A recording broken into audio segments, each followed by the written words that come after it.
नमस्कार मित्रांनो.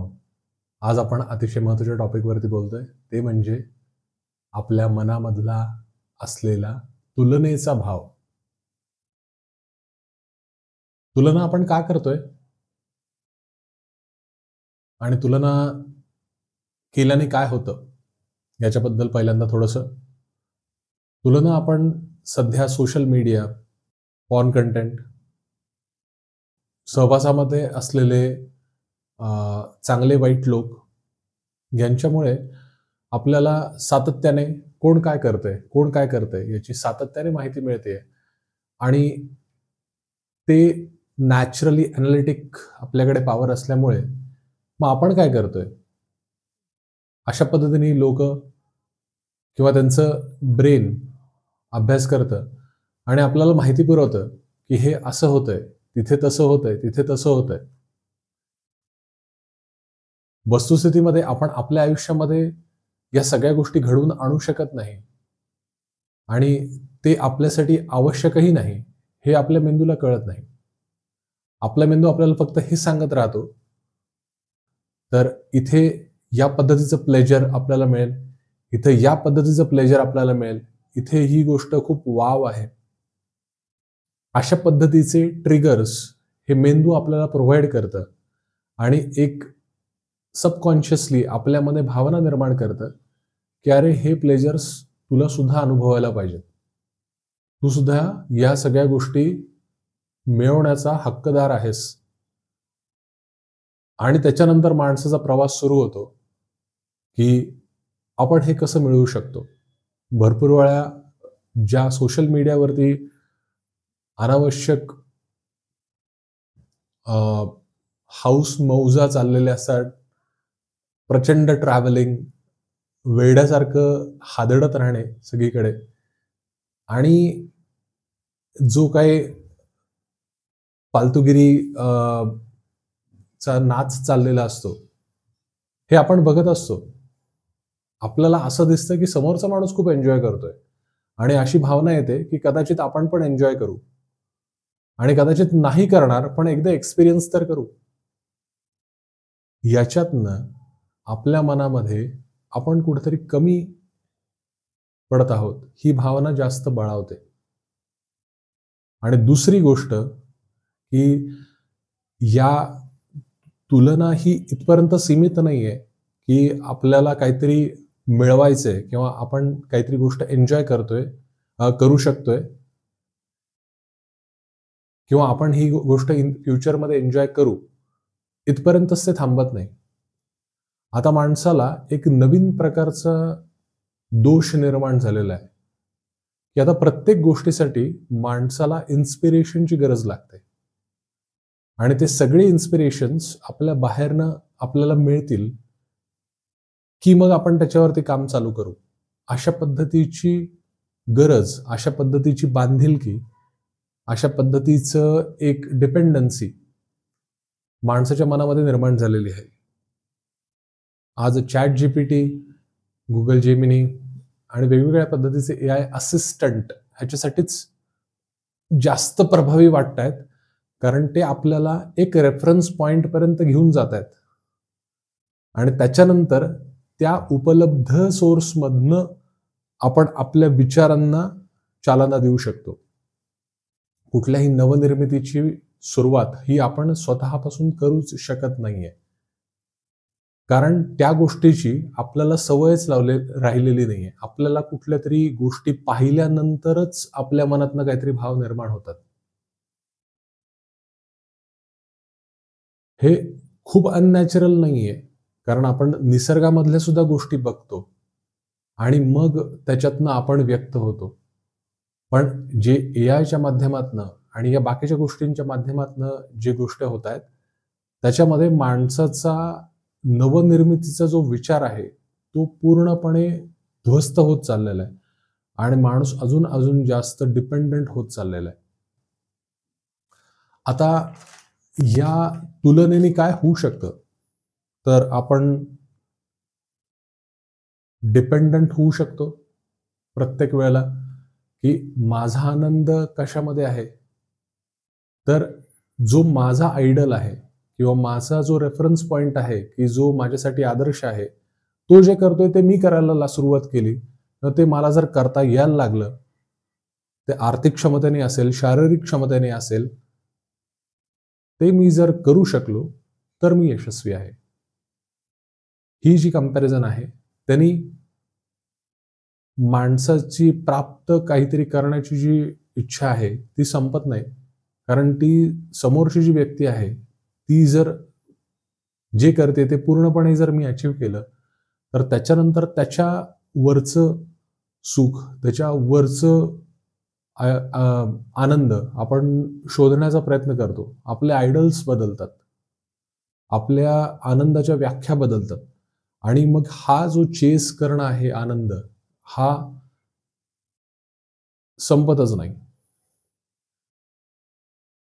याच्याने असं होतं, की आपलं मानसिक छळ आपण स्वतः करतो. आपण दुसऱ्याचा मानसिक छळ व्हावा अशी सामग्री निर्माण करतो. कारण तुम्ही जसं कोणाकडे तरी बघताय, तसं तुमच्याकडेही कोणीतरी बघताय. आणि त्याच्यातनं आपण हे जे सोशल मीडियाचं जे चक्र आहे, हे चालूच ठेवतो. त्या इंजिनला अजून गती देतो. हे सगळे झाले त्याचे दुष्परिणाम.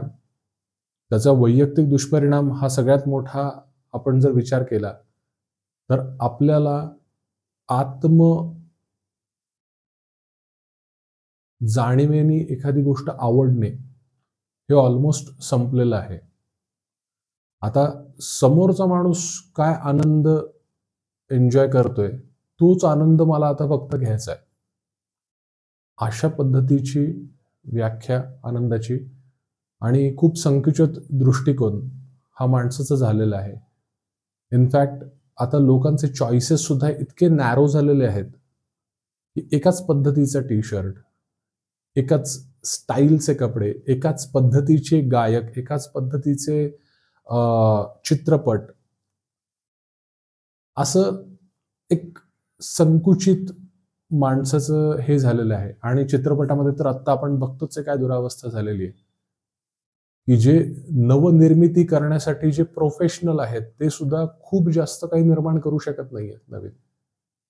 काही प्रयोग होत आहेत, काही अपवाद आहेत, पण त्या व्यतिरिक्त जर सोडलं तर खूप सारे लोक इकडनं तिकडनं थोड्या गोष्टी जमा करून काहीतरी एकत्र करून तुमच्या समोर मांडतात, की जे तुम्ही एन्जॉय करू शकत नाहीये. आता आपल्याला ह्याच्यातनं सोल्युशन काढायचं आहे. कारण मी जर फक्त तुम्हाला सांगितलं की हे प्रॉब्लेम्स आहेत, तर त्याचा काही उपयोग नाही. तुम्हाला सोल्युशन्स हवेत.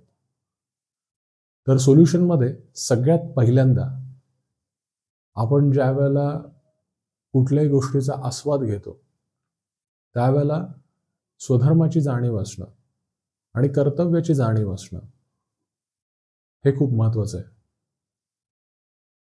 मी आता हे खास करून कामाच्या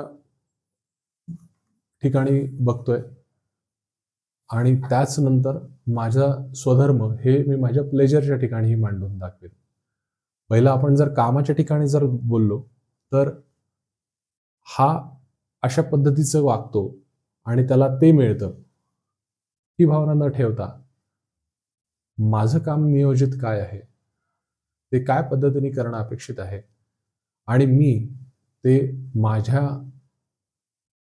अंडरस्टँडिंग प्रमाणे बेस्ट कशा पद्धतीने करू शकतो. माझी स्ट्रेंथ ही ॲनालिसिस करणं आहे का? माझी स्ट्रेंथ हे क्रिएटिव्ह वर्क करणं आहे का? जी कुठली तुमची स्ट्रेंथ असेल, you will play with your strength. You will not play with your weakness. आपण कुठल्या बाजूला स्ट्रॉंग आहोत, आपण कुठलं आउटकम हे अतिशय उत्तमपणे देऊ शकतो, ह्याची जाणीव माणसाकडे असली पाहिजे.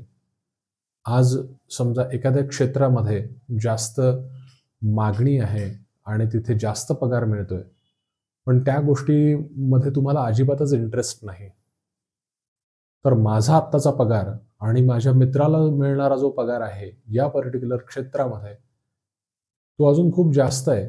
म्हणून मी माझं जर क्षेत्र जर सोडलं आणि जर दुसऱ्या क्षेत्रामध्ये जर गेलो की जे माझ्यासाठी तेवढं फेवरेबल नाहीये, तर शक्यता अशी आहे की तुम्ही आत्ताचंही गमावून बसाल आणि नवीन ठिकाणीही तुमची खूप ओढाताण होईल. तुम्हाला जे पैसे मिळतील ते सुद्धा तुम्ही एन्जॉय करू शकणार नाही, कारण त्याच्यामध्ये सुद्धा सातत्याने एक भीतीची भावना असेल की आपण जे काय कार्य करतोय ते तेवढं चांगलं करत नाहीये आणि आपण जे काय डिलिव्हर करतोय ते त्या ऑप्टिमल क्वालिटीचं नाहीये.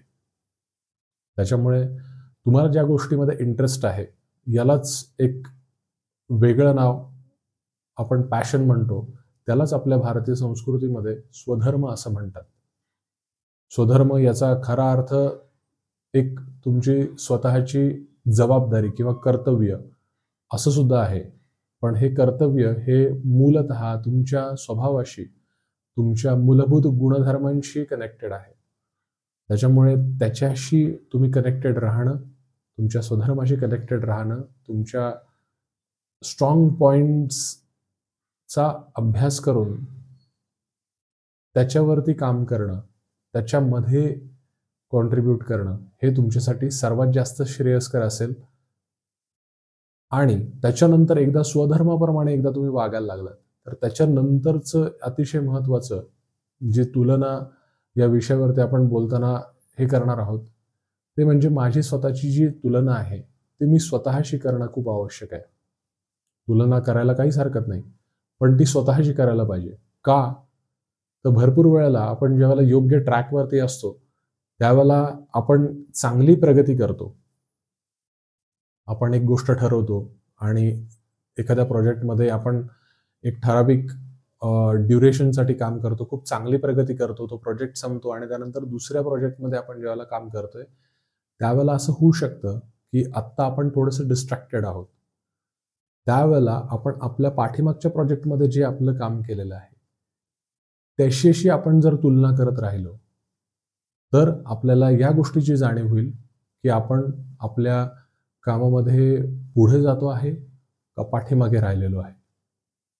आत्ता आपण जर पाठीमागे राहिलो असो तर त्याचं काय कारण आहे, कुठल्या गोष्टी आत्ता चेंज करण्याची आवश्यकता आहे, याची तुलना करणं हे खूप जास्त हेल्दी आहे इतरांशी तुलना करण्यापेक्षा. आणि जर तुम्हाला कुठल्या कारणास्तव आत्ता त्या गोष्टी डिलिव्हर करता येत नसतील तर ते तुमच्यासाठी महत्त्वाचं रिअलायझेशन असेल की आत्ता ही गोष्ट मला अफेक्ट करते, तर ही गोष्ट जर मी ॲड्रेस केली तर मी पुन्हा उत्तम पद्धतीने माझं काम करू शकेन. मी तुम्हाला खरं सांगतो, माझ्या इतक्या वर्षाच्या एक्सपिरियन्समध्ये लोकांना त्यांचे स्वतःचे काय ब्लॉक्स आहेत हे ओळखता सुद्धा येत नाही. हे जर तुम्ही ओळखू शकलात, जर तुम्ही तेवढे स्वतः रिफ्लेक्ट करणारे असाल तर तुम्हाला ही तुलना करून स्वतःमध्ये खूप जास्त चांगल्या पद्धतीने इम्प्रूव्हमेंटही करता येईल. तिसरा अतिशय महत्त्वाचा भाग, पहिला भाग आपण सांगितला ते म्हणजे आपल्या स्वधर्माप्रमाणे आपल्या कामाची निवड आणि ते काम उत्तम पद्धतीने करणे. दुसरं, तुलना करताना आपली स्वतःची तुलना करणे. आणि तिसरं महत्त्वाचं म्हणजे आपण जे काही आउटपुट आपल्या कंपनीला देत असू किंवा आपण ज्यावेळेला बिझनेस करतोय त्यावेळेला आपल्या कस्टमरला देत असू, आपण ज्यावेळेला विद्यार्थी आहोत त्यावेळेला त्या विद्येचं अर्जन करत असू, त्यावेळेला ते सेवाभावाने करणे हे खूप आवश्यक आहे. सेवाभाव हा याच्यासाठी की ज्या वेळेला तुम्ही ते कार्य करताय त्याच्यामध्ये काही चांगल्या गोष्टी तुम्ही कराल, काही गोष्टी त्रुटी म्हणून राहतील. तुम्ही ज्यावेळेला सेवाभाव म्हणून ही गोष्ट करताय आणि ज्या वेळेला त्याला तुमच्या कर्तव्याची तुम्हाला जाणीव आहे, तुम्ही स्वतःला मोटिवेट करताय, त्यावेळेला तिसरा जो भाग आहे तो म्हणजे तुमच्या डिलिव्हर केल्यानंतर त्याच्या श्रेयाचा. भरपूर वेळेला तिथे आपण चुकतो की आपल्याला उत्तम श्रेय मिळालं नाही. मी माझं काम केलं पण मला कोणी नावाजलं नाही, मला कोणी चांगलं म्हणलं नाही, माझं कुठं उदं झालं नाही, तर मी काहीतरी चुकीचंच केलंय किंवा माझं ॲक्च्युली प्रेझेंटेशनमध्ये काहीतरी गडबड झाली, अशा भावनेने आपण त्या कामाच्या अचिव्हमेंटचा आनंद विसरून ते रिकग्निशन मिळालं नाही या चिंतेमध्ये ते रिकग्निशन कसं सुधारता येईल पुढच्या वेळेला याच्या विचारांमध्ये स्वतःला गुरफटून घेतो आणि आपण ते करू शकलो नाही ह्याचा आपल्याला त्रास होतो.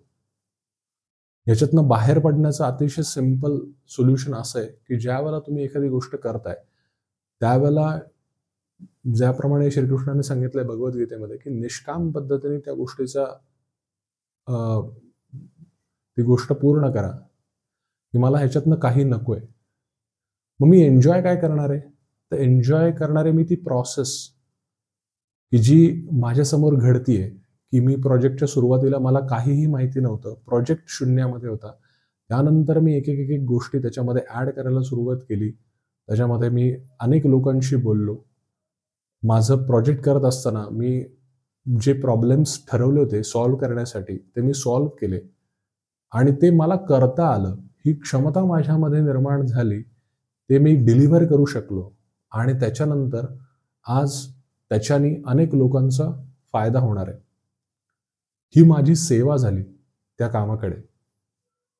ही जर मी मेंटेन करू शकलो माझ्या मनामध्ये ॲज अ अचिव्हमेंट तर त्याच्यानंतर रिकग्निशन मिळो न मिळो, कोणी त्याच्याबद्दल मला आर्थिक स्वरूपामध्ये काहीतरी फायदा मिळो न मिळो, ती गोष्ट कंप्लीट झाल्याची जी भावना आहे ती आपल्या मनामध्ये साठवून पुढे त्याचा उपयोग स्वतःच्या इम्प्रूव्हमेंटसाठी करणे हे सगळ्यात जास्त श्रेयस्कर आहे.